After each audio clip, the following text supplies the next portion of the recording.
A'udzubillahi minasyaitonirrajim. Bismillahirrahmanirrahim. Assalamualaikum warahmatullahi wabarakatuh. Alhamdulillahirabbil alamin. Wassalatu wassalamu ala asyrafil anbiya wal mursalin wa ala alihi wa sahbihi ajmain. Rabbi shrah li sadri wa yassir li amri wahlul 'uqdatam min lisani yafqahu qawli. Alhamdulillah, kita sampai pada hari Jumaat, iaitu hari yang paling mulia dalam Islam, dan kita dapat datang awal ke masjid.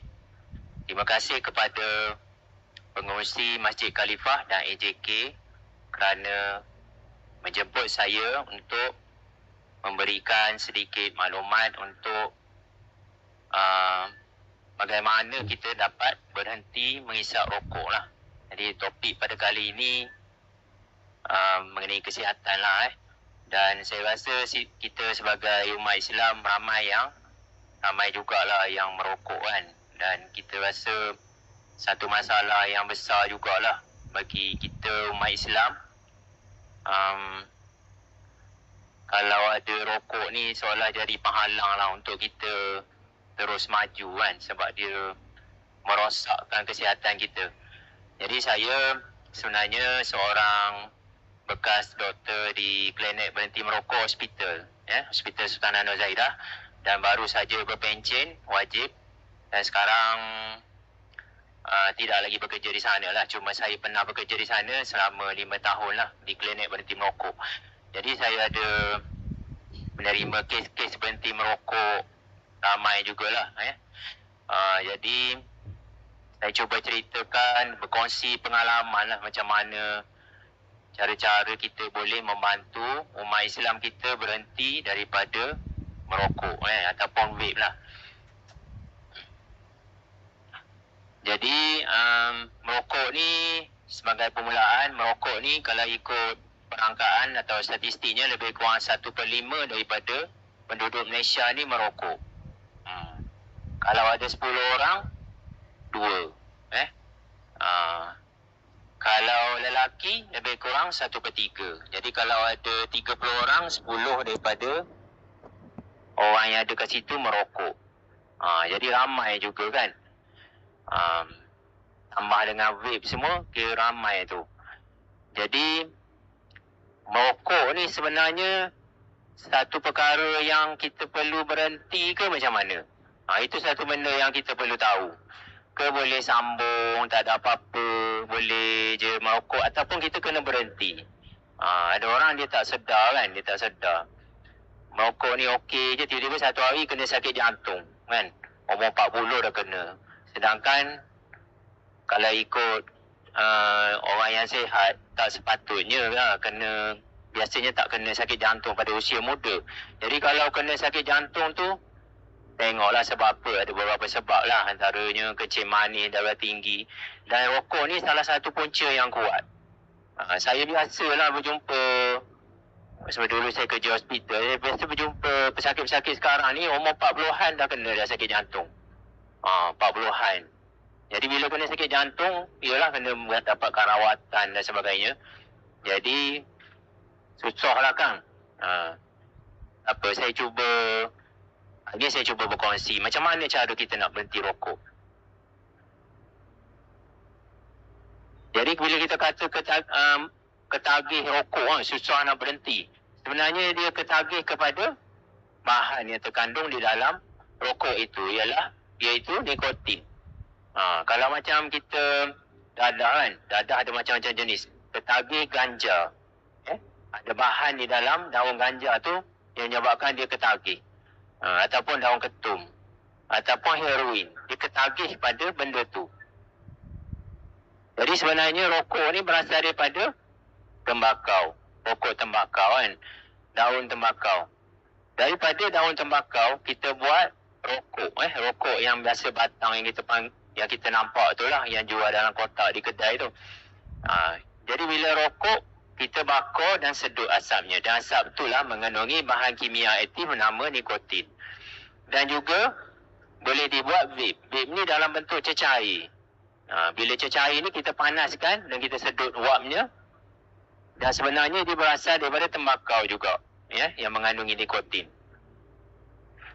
Jadi bila kita sebut rokok ni, dia ada macam-macam jenis. Rokok daun, pipe, shisha, cerut, macam-macam kan. Dan kandungan nikotin dia berbeza-beza. Kalau nikotin pouch, ada juga. Ni yang baru. Dia letak dekat dalam mulut dia. Ada juga nikotin yang dipanaskan. Nikotin yang dipanaskan.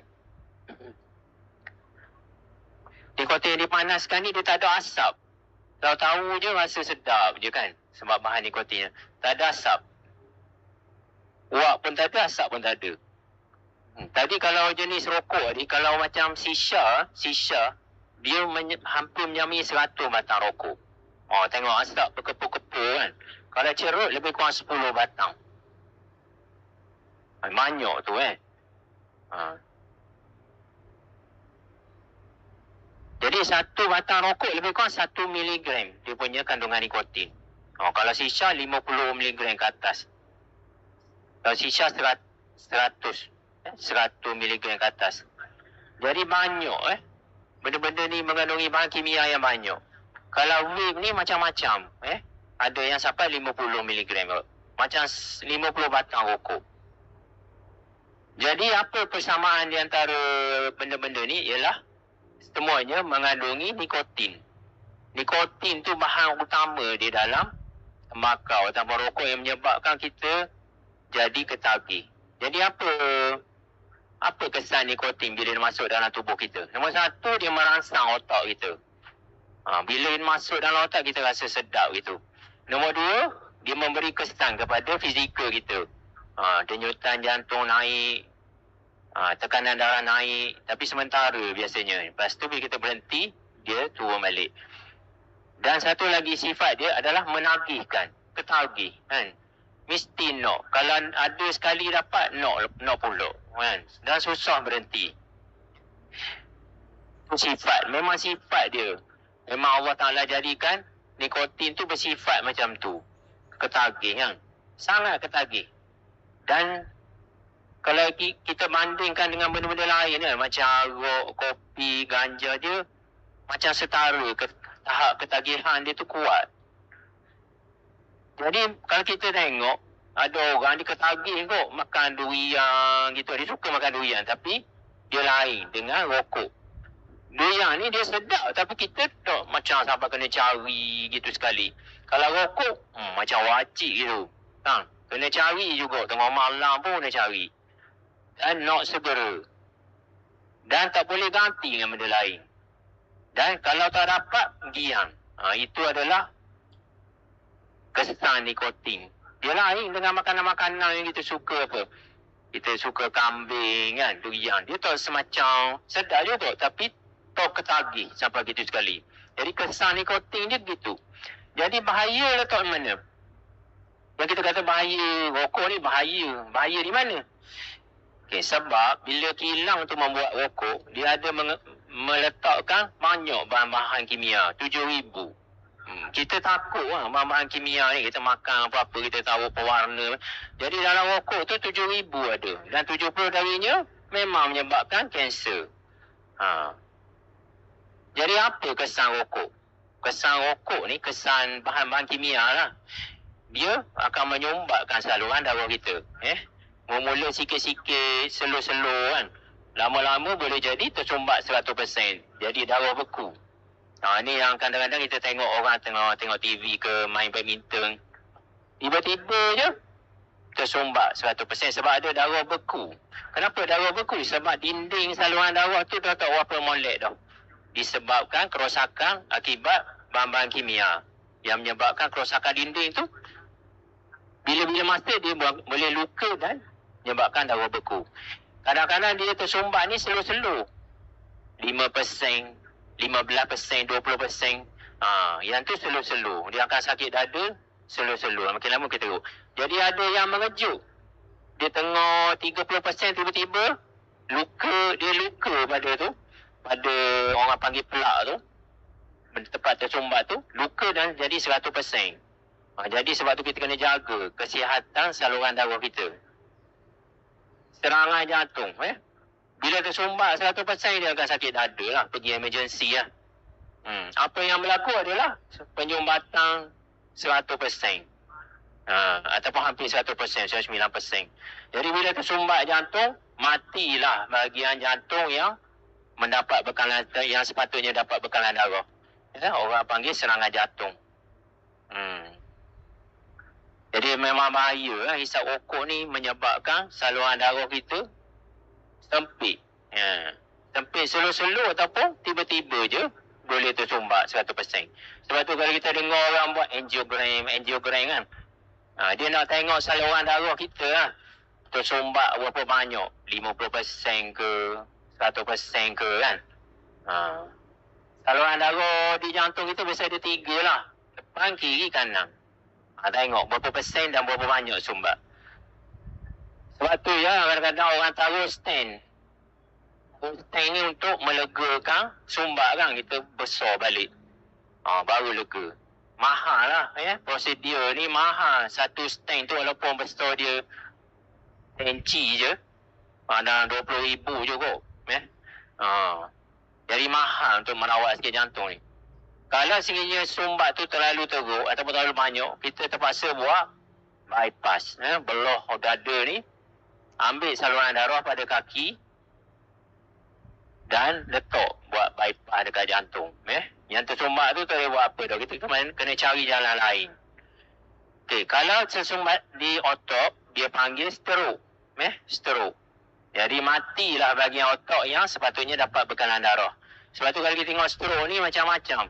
Bahagian otak yang mana yang tersumbat. Kalau bahagian bercakap, dia tak boleh cakap. Stroke cakap kan. Tak boleh nelang. Terpaksa pakai wayar. Tapi yang biasa kita tengok, lumpuh sebelah badan. Lumpuh sebelah badan. Macam-macam pesen ada. Tapi lumpuh sebelah badan tu yang paling biasa lah. Macam gini tau. Biasa lumpuh sebelah lah. Dan penyumbatan ni boleh berlaku, penyumbatan saluran darah boleh berlaku pada tangan kaki juga. Habis jadi hitam. Keringnya, dia jadi kering tu dapat darah. Mati gitu je. Hitam gitu je. Kanser macam-macam boleh. Sebab bahan kimia dia tu pergi mana-mana. Terutamanya paru-paru lah. Direct kena dengan asap. Kanser mulut. Bocik ni kena kanser peti suara kan. Kena buang dah boleh cakap dah. Kanser perut, kanser puni kecing. Okey, satu lagi lelah. Kalau biasa kalau kita pergi klinik dada, bahagian dada hospital. Ramai pesakit-sakit gini, punca dia biasanya merokok lah. Dan ramai juga yang dah kena, tak berhenti juga. Kosok teruk, paru-paru kosok teruk. Kita boleh bayang lah kalau macam kena asap hari-hari macam itik ni kan, itik salah boleh makan siapa. Dia jadi kerah. Kena asap hari-hari kan.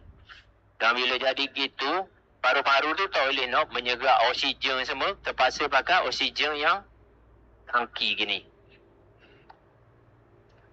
Lagi satu keracunan karbon monoksida kan. Karbon monoksida ni bila bakar adalah ada orang mati terperangkap dalam kereta kan, tengah tidur.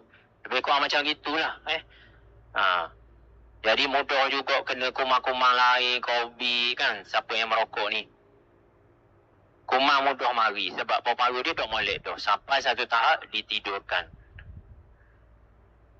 Okey, lain-lain tu darah naik, kalau kena baby bahaya lah. Pada remaja bahaya sebab otak dia tengah berkembang, dia berkembang dengan nikotin. Memang rosak lah. Gigi rosak, mati pucuk. Sebab alat orang lelaki ni dia kena darah mengalir. Kalau sumbat, dia tak naik lah.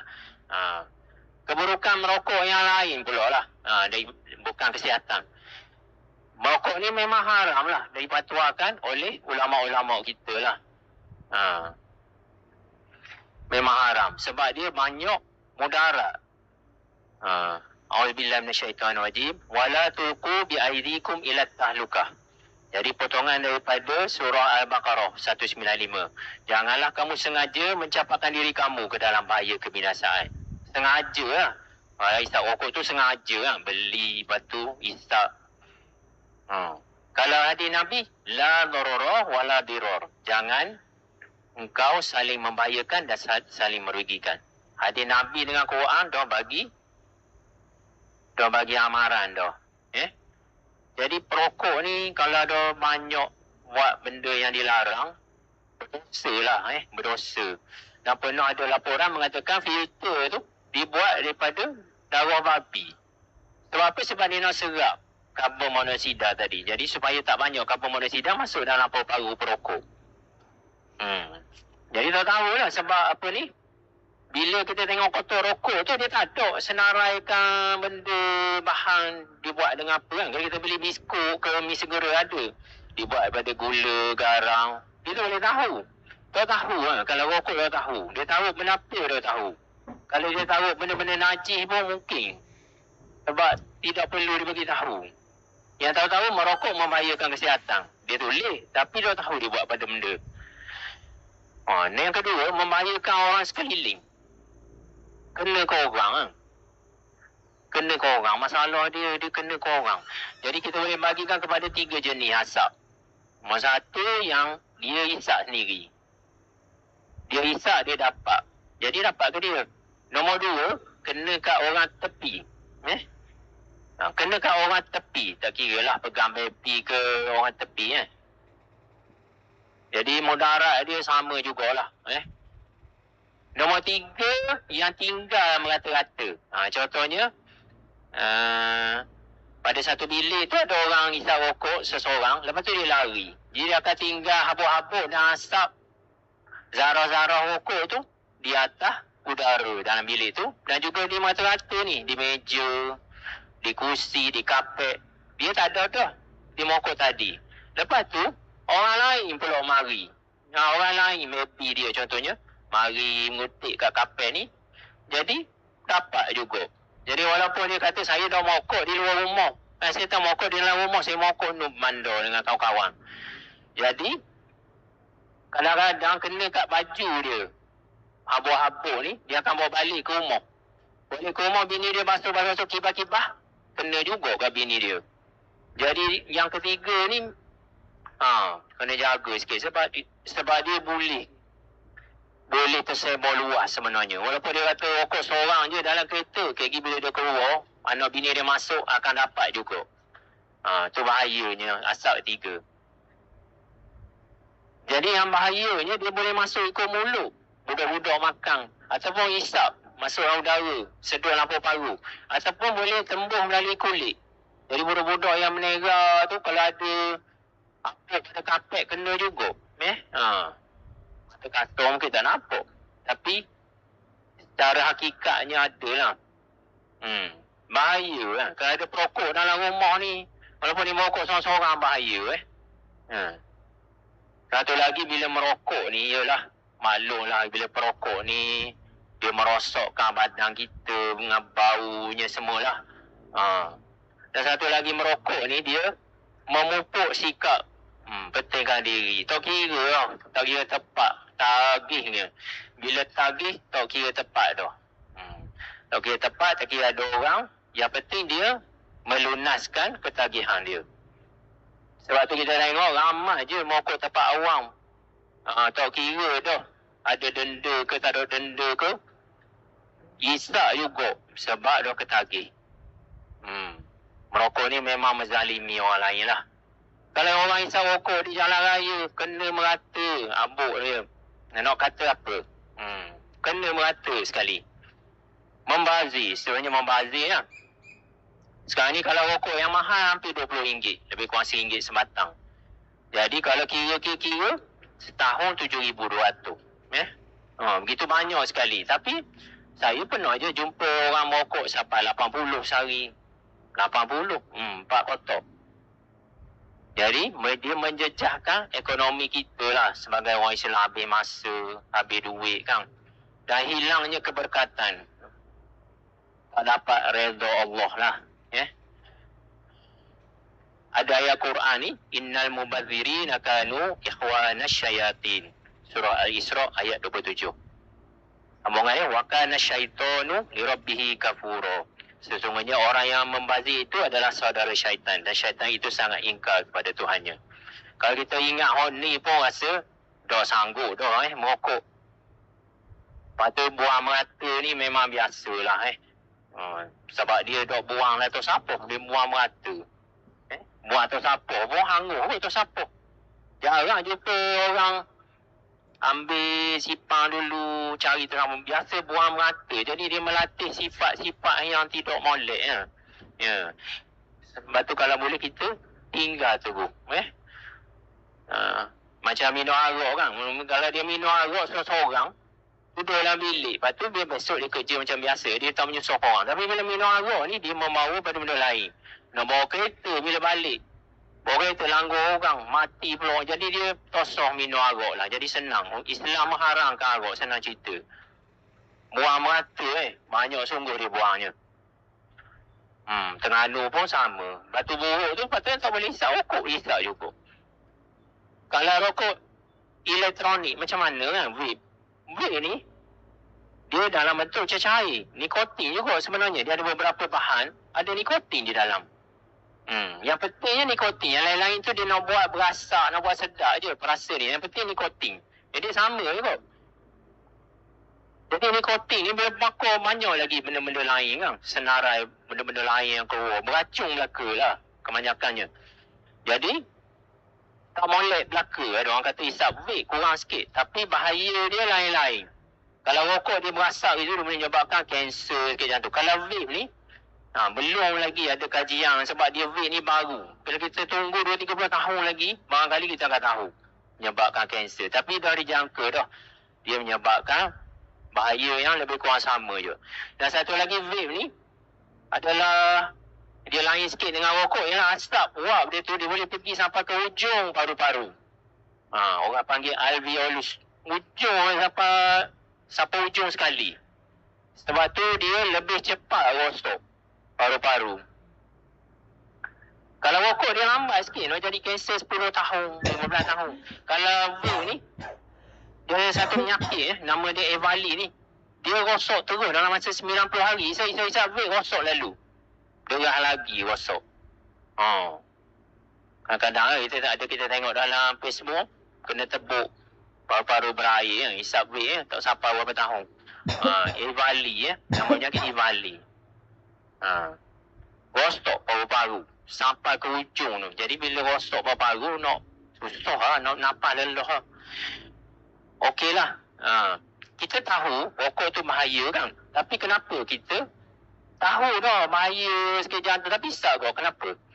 Sebab dalam rokok tu nikotin tadi. Nikotin ni memang satu bahan yang menagihkan. Macam mana dia masuk? Kita masuk bakar rokok ataupun vape, uap atau asap dia masuk dalam paru-paru. Bila masuk dalam paru-paru diserap pula. Masuk dalam saluran darah. Kan, macam oksigen pun macam tu juga. Diserap masuk saluran darah. Dan seterusnya mengalir ke seluruh tubuh. Dia mengalir ke kaki, bawah pinggang, jantung, mata. Tapi yang menjadi kesan rasa sedap tu adalah dia mengalir ke otak. Bila sampai ke otak, ada satu tempat dekat otak tu, kan? Ada satu tempat kat otak di mana nikotin ni bila dia pergi, dia melekat ke situ. Dan bila dia melekat tu dia macam sui lampu kan. Bila kita ketek, dia nyala kan. Bila kita cabut sui, dia lampu padam.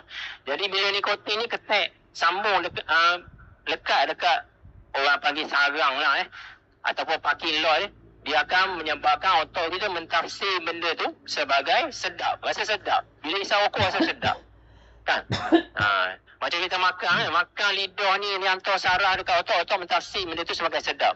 Kalau saya rasa saya pegang benda ni panas, ada sarah tu, otak kita akan mentafsir sebagai sedap. Okey, jadi nikotin tu sampai ke otak kita mentafsir sebagai sedap. Jadi dia sedap berapa lama? Nanti saya terang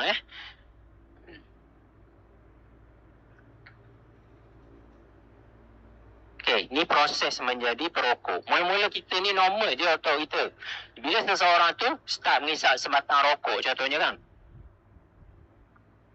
Jadi yang tadi nikotin tu melekat dekat orang panggil sarang ataupun parking lot dekat otak.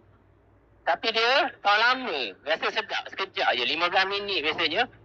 Jadi nikotin ni macam kita makan ubat, penadol, kita makan makan mungkin tahan sama 4 hingga 6 jam. Betul? Demam pula. Semua juga. Macam nikotin ni durah lagi. 30 minit je dia duduk situ. Dia duduk situ 30 minit, sedar selama 30 minit. Lepas tu, dia akan diuraikan ataupun dikeluarkan melalui kencing. Jadi sarangnya tadi ni dia kosong. Bila kosong, kita tahu sifat nikotin ni menagihkan. Jadi dia boleh biar kosong. Bila biar kosong, itulah yang menyebabkan rasa giang. No rasa no isap pula. Jadi terpaksa isap sebab dia tak tahan rasa giang tu. Isap pula. Lepas tu kosong pula. Lepas tu isap pula. Lama-lama, sarang ni dia bertambah banyak. Dia boleh beranak. Sarang ni boleh beranak. Jadi banyak. Jadi bila banyak sarang, perlu lebih banyak isap rokok. Dan akhirnya dia jadi banyak sungguh. Penuh dalam otak sarang. Dan satu masa, perlu isap banyak sangat rokok tu yang sampai 20 batang barulah penuh. Barulah puas hati. Barulah memenuhi semua sarang-sarang tu baru dia puas hati. Bila dia puas hati barulah dia lega dan tak perlu dah isap, berhenti dulu. Jadi lama-lama dia akan mempengaruhi fungsi otak yang lain. Fungsi otak yang lain apa? Nak mikir, nak cari idea, fokus, kreativiti kan. Emosi, ketenangan. Jadi orang yang tegar ni, dia jadi gini otak dia. Yang belah kanan bawah tu kan. Dia perlu bergantung pada rokok untuk jadi tenang dan sebagainya. Kalau tak dia jadi giang dan tak boleh berfungsi, tak boleh mikir. Ya, contohnya macam belah bawah kiri tu. Ni orang yang cuba berhenti merokok. Dia jadi gitu. Kan? Tak boleh nak mikir molek dan giang. Sebab tu dia payah berhenti rokok. Ya, jadi dia terpaksa bergantung. Jadi ada 3 simptom orang kata. Bila dia dah isap rokok. Ataupun bila cuba berhenti rokok. Nombor 1, perasaan. Giang, rindu, teringat. Nombor 2, boleh mikir. Fungsi otak terjejas. Nombor 3, kadang-kadang ada orang ada lah. Fizikal. Kan? Jika ni menggeletar, tak boleh nak buang air besar, sakit kepala, air liur meleleh, mengantuk. Bila seorang perokok tegar tidak mendapat rokok atau cuba berhenti. Kita cakap pasal macam mana nak buat. Jadi senang cerita tosah mula lah. Tapi kalau dah mula macam mana? Kita kena buat tu stang sendiri. Kita nak pilih benda. Nak merokok ke tak mau merokok? Bukan orang, kita sendiri. Ya, orang boleh suruh lah. Tapi kita sendiri. Nak ke tambah? Kita boleh pilih. Biasanya kita ada 3 golongan. 3 golongan perokok ni. Ada yang tambah berhenti. Ada yang tengah mikir. Ada yang memang nak berhenti. Kalau yang memang nak terus merokok ni, kita bagi kesedaran kan. Bagi keinsafan kat dia kan. Mungkin dia tak tahu kan. Dia ingat rokok ni tak bahaya. Ada juga yang sedang mikir. Dia fikir tak habis-habis. Yang ni kita bagi motivasi. So dia fikir balik. Betul ke nak merokok? Ke bahaya ke tak bahaya? Baru dia mikir. Jadi kalau yang memang nak berhenti, kita boleh bantu dia. Sama ada kita mikir ke apa ke nak berhenti. Mati belaka. Mati belaka. Ya, tapi kita nak mati dalam keadaan baik kan. Contohnya macam ni. Dia sendiri yang memilih sama ada nak berhenti ke tak. Kalau dia milih merokok, bukan tak apa. Mana dia akan mati sebagai perokok? Nak ke kita sebagai orang Islam mati sebagai perokok? Atau dia mikir mati. Mikir mati. Mati merokok juga. Tapi dia mikir lah. Ataupun kita pilih nak berhenti. Memang tambah rokok ni. Sebab dengar kuliah hari ni banyaknya lah keburukan dia kan. Duit pun dah habis. Banyak dah sakit. Jadi bila kita pilih berhenti ada beberapa cara. Nak berhenti beransur ke berhenti mengejuk? Kalau berhenti beransur, ansur macam mana? 5 tahun, 7 tahun macam bayar kereta kan. Kalau berhenti mengejuk, boleh juga. Hari ni isap, hari semalam isap, hari ni sebenarnya hari Jumaat kita berhenti. Ada 2 cara pula. Tanpa ubat dengan ubat. Ataupun dengan ubat. Jadi kita ni kalau orang Islam memang terikat dengan haram makruh harus sunat wajib kan. Jadi kalau isap rokok tadi haram dah. Jadi kena berhenti lah. Kan? Jadi dia kata nak berhenti lah. Contohnya nak berhenti kalau mengejuk mereh kan. Macam mana nak buat? Hari semalam kita berazam dah nak berhenti rokok pada hari Jumaat 31 Julai. Berhenti lah. Hari ni dah isak lah. Dah isak dah hari ni. Senang kira kan. Ada orang nak berhenti beransur-ansur lah, ansur. Lepas tu kita tanya pula, ansur macam mana? Telur macam mana kan? Kalau habis kosong hari ni, senang cerita kan? Tapi kalau orang beransur macam mana? Telur sangat ke? Telur sangat, telur sederhana ataupun telur cepat? Kalau telur lambat. Dan beransur-ansur tapi lambat. Kan? Sebulan potong satu je. Bulan Jun isak 20 sehari. Bulan Julai 19 hari. 20 bulan habis lah. Habis kot. Walaupun 20 bulan berjaya. Itu lebih baik daripada orang yang tak berhenti-berhenti ataupun yang sedang mikir. Jadi bukan komang sangat orang yang 20 bulan. Orang tanya 20 bulan berhenti sokong hamba. Berhenti kot. Kalau dia hidup 20 tahun lagi lepas tu, maknanya dia mati sebagai bukan perokok. 20 tahun dia boleh buat amal ibadat tanpa rokok. Jadi kalau dia kata lama, kita berhenti seminggu Hari Jumaat ni, sampai hari Khamis depan, kita isak 20. Jumaat depan sampai Khamis lagi, isak 19. 20 minggu habis lah. Dia kata lambat kot. Kita berhenti dia sikit. Hari ni 20, besok 19, 20 hari habis. Boleh. Janji nak berhenti ke lambuh je. Jadi saya nak terang, kenapa berhenti rokok tu susah kan? Sebab tadilah yang jadi sarang tu penuh ni, bila kita berhenti, dia akan jadi susah. Jadi kalau kita kata nak berhenti rokok macam mana? Macam kiri atas tu, rokok dia nak tukar jadi normal. Maknanya tak ada bersarang pun. Dan dia tidak perlu bergantung pada rokok. Ia adalah satu proses pemulihan otak. Kita nak pulih otak dia. Bukan senang. Bukan setakat berhenti saja. Bila kita berhenti ada satu proses berlaku dalam otak. Itu yang jadi susah nak berhenti tu. Sebab ia adalah satu proses pemulihan otak. Daripada orang bergantung pada tu, nikotin tu kepada otak yang normal. Kan? Susah lah. Memang susah. Dia terpaksa melalui fasa peralihan yang tengah tu kan. Barulah boleh pulih. Biasanya mengambil masa 3 bulan. Tapi tak apa kalau dia buat tusan nak berhenti, boleh. Ada dua cara. Tanpa ubat dan obat. Boleh belaka. Tak ada ubat pun apa. Jadi kalau tanpa ubat, kita berhenti je. Berhenti lah. Kalau boleh berhenti mengejut. Dia akan, sarang tu akan berkurang. Lama-lama, tak ada. Makan masa 3 bulan. Jadi bila dah tak ada sarang, dia tak giang lah. Dan otak dia boleh berfungsi normal. Boleh mikir semua. Tapi dalam proses tu memang ada simptom lah. Tapi makin lama makin berkurang. Simptom tadi kan. Tapi simptom tadi bukannya teruk semua. Mula-mula minggu pertama, hari pertama teruk. Bila dah beberapa minggu, seminggu 2, kurang sikit. Kalau kita sabar lagi, beres. 3 bulan dah jadi normal dah. Jadi ada satu lagi cara. Kita guna obat. Kalau kita guna obat, obat tadi dia akan pergi ke sarang-sarang dia. Dia akan menyebabkan taklah teruk sangat simptom. Dia jadi lega sikit. Sebab apa? Sebab obat tadi dia akan pergi ke sarang-sarang yang kosong dia. Dia lega sikit. Dia boleh berhenti. Rokok berhenti. Tapi simptom-simptom tu kurang. Jadi dia boleh kerja macam biasa. Boleh mikir kan. Boleh fokus. Kalau dia berhenti tanpa obat tadi, mungkin simptom dia kuat. Tak boleh mikir lah, tak boleh fokus. Jadi kita guna obat untuk mengurangkan simptom. Tapi dia memang nak berhenti. Cuma guna obat untuk mengurangkan simptom masa 3 bulan proses pemulihan tu. Jadi obat ada 3 jenis lah. Obat tampal.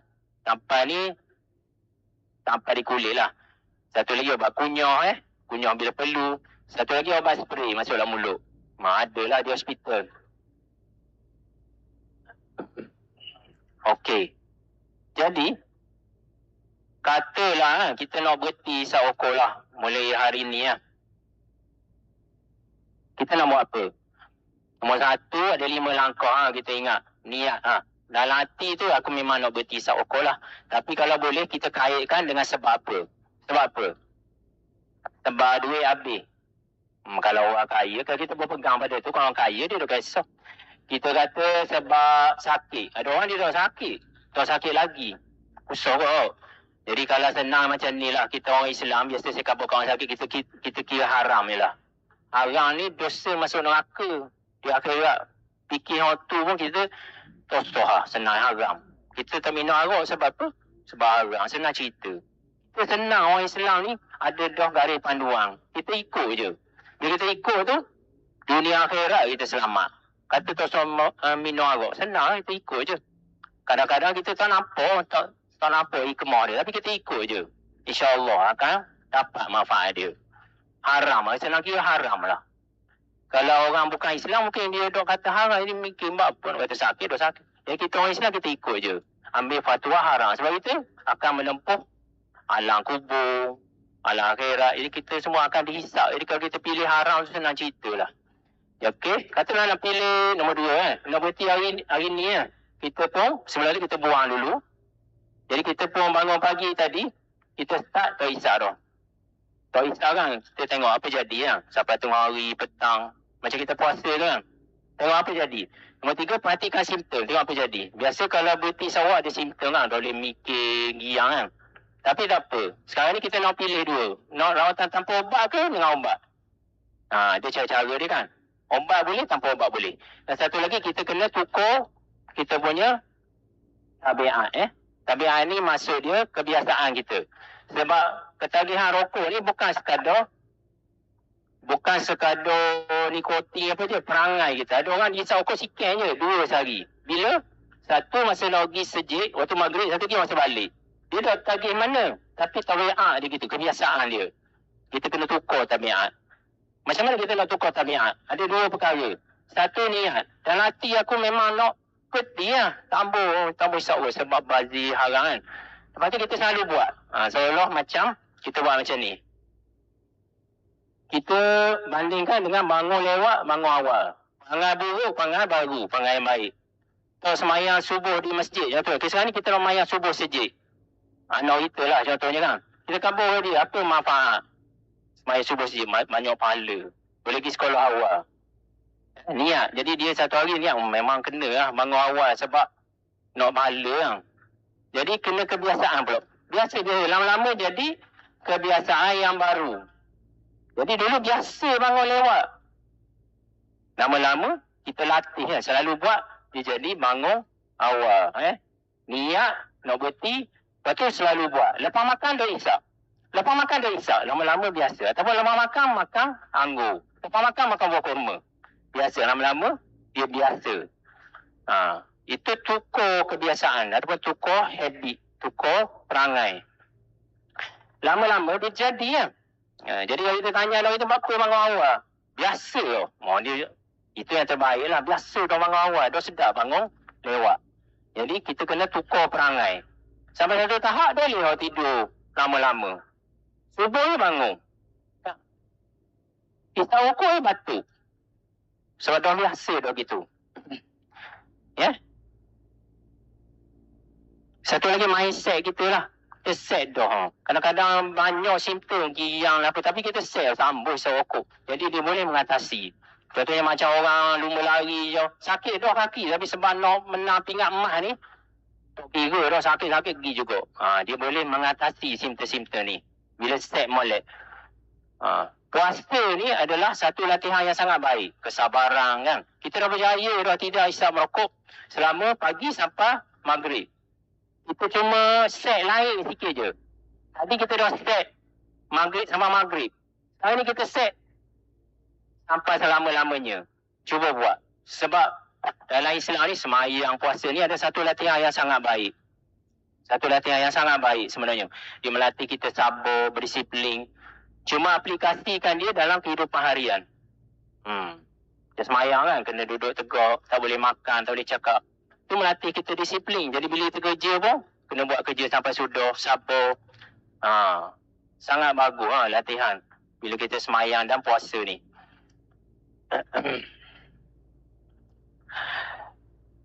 Jadi,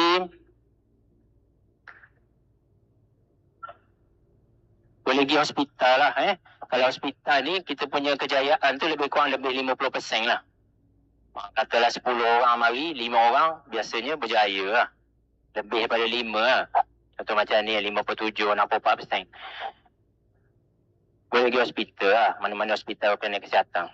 Malas sekali, muhasabah sajalah. Kalau nak lebih panjang tu, mungkin boleh kontak saya. Lepas ni, saya pencen dah. Boleh kontak personal lah dengan AJK Masjid. Jadi merokok ni depan hospital pun ada.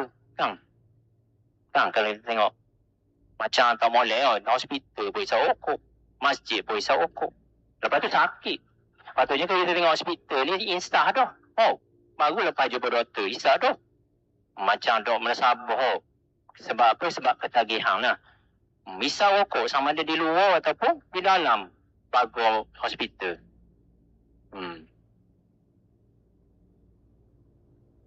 Kalau kita renungkanlah orang yang isap rokok kadang dia keluar, shopping keluar, tinggal keluarga. Sampai gitu sekali.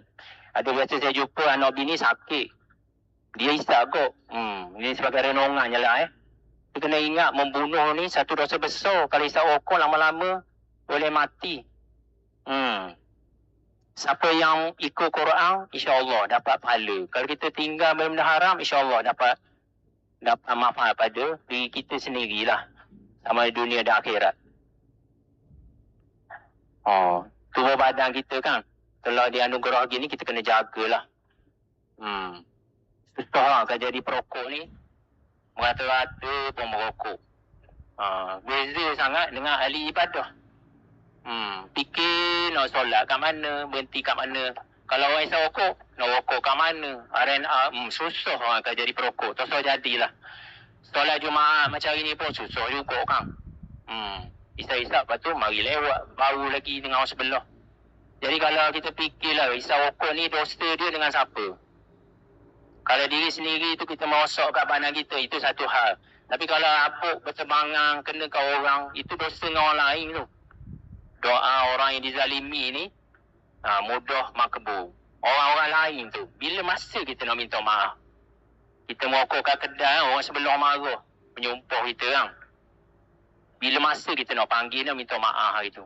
Sebab apa? Di akhirat nanti kita akan dituntut. Silap-silap kita kena serahkan pahala kita. Padahal tak banyak sangat pahala kita. Jadi dosa dia kita ambil. Mungkin kita rasa amal ibadat banyak dah. Dia tengok. Oleh sebab banyak buat kerenak ke orang. Jadi habis gitu saja. Dosa dengan orang ni memang susah sikit. Kena minta maaf dengan orang. Walaupun sikit apa kena ke orang kita bertanggungjawab. Ya? Seperti mana surah Az-Zalzalah ni lah. Master banyak habis ya. Kalau kita isap sebatang 15 minit dah 20 batang. Dah 6 jam sehari. Jadi tak usah isap rokok lah. Di akhirat nanti akan ditanya kita. Kita habis duit mana. Kita nak bawa teman apa. Macam ada penuntut upsi tu. Naik bahaya sidang. Quran masih lagi di tangan tau. Walaupun mati dah. Kita pegang rokok. Penuh rokok dalam kocek. Mati dan kadang gitu tak boleh lah Vape gantung semua. Kan. Ni kita muasabah sajalah Kita tahu bila kita mati tau. Ni molek ada ni duduk sejik. Malah kan dah tahu lagi. Kita nak mati sebagai perokok ke bukan perokok? Rasa tak molek lah mati sebagai perokok ni. Biar kalau boleh tak ada dosa tau. Walaupun kita belum ni banyak dosa ke misalnya. Masa mati tu kain kapang seolah macam kita gambar orang putih mesti macam kain kapang. Tak ada dosa sikit pun. Sebab perjalanan kita ni jauh lagi. Nogi akhirat semua malam kubur. Kena tanya. Kita lambung sampai akhirat nanti nampak banyak je. Macam gini tau. Selori isap rokok. Kalau pahala besar gunung Uhud tu okey kot. Banyak je. Sebab dia akan diperlihatkan di akhirat kan. Banyak je. Pahala tak apa lah. Banyak je isap rokok. Selori. Banyak gitu lah. Tambah lah gitu tau. Jadi contoh ni nak ngelah dah. Kalau kita nak bukti, kita buat macam ni. Kita anggaplah dulu kita dah tersalah jalan. Sekarang ni, kita nak bukti hari ni kan. Kita nak melangkah ke alam baru. Yang tanpa rokok. Jadi kita boleh bukti. Dia boleh bukti mungkin ada riang ke apa teringat ke. Nak buat macam mana? Kita tawakal. Sambil-sambil kita cari obat jumpa doktor ke. Kita tawakal. Sebab apa? Sebab mesti ada penyelesaian yang lain. Takkanlah kita nak balik isap rokok kan. Kita nak buang rokok. Kita pergi tala dulu. Ada yang ada masalah boleh mikir. Tadi kan saya dah terang dia ambil masa 3 bulan kan. Ambil master. Sabar. Takkan kita nak ambil balik rokok ni. Mesti ada penyelesaian lain. InsyaAllah. Minta doa kan? Ada. Fa'ila azamta fatawakkal ala Allah. Mesti adanya penyelesaian insyaAllah. Mesti ada penyelesaian dekat belah nu. Banyak lagi benda lain. Dunia ni luar Allah Ta'ala buat. Banyak lagi benda ni. Takkan kena kutip balik kan?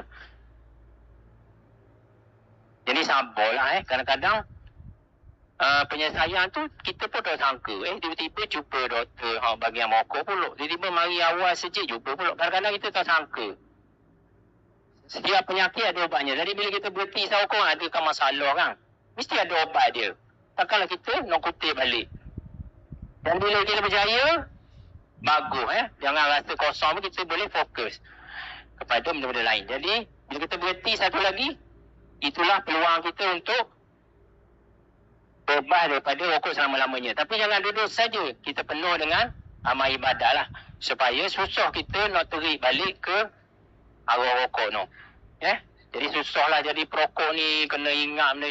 Satu lagi soalan, mampu ke kita contohnya mempertahankan negara kita. Dah sakit, isap rokok, sibuk rokok sakit kan. Nanti kena tanya di akhirat kan. Masjid kita pun ada juga orang isap rokok kan. Buang mata. Tak ada letak apa. Tapi ni masjid lain lah. Jadi kalau kita selalu solat masjid tapi isap rokok juga, teruskan semayang semua. InsyaAllah kita satu hari nanti kita seperti mana surah Al-Ankabut ni kan. Kalau solat itu dapat mencegah daripada mungkar. Kalau semayang elok-elok insyaAllah satu hari nanti berhenti juga isap rokok. Okey. Okey, kalau ada apa-apa boleh hubungi kemudian lah. Saya sekian. Assalamualaikum warahmatullahi wabarakatuh.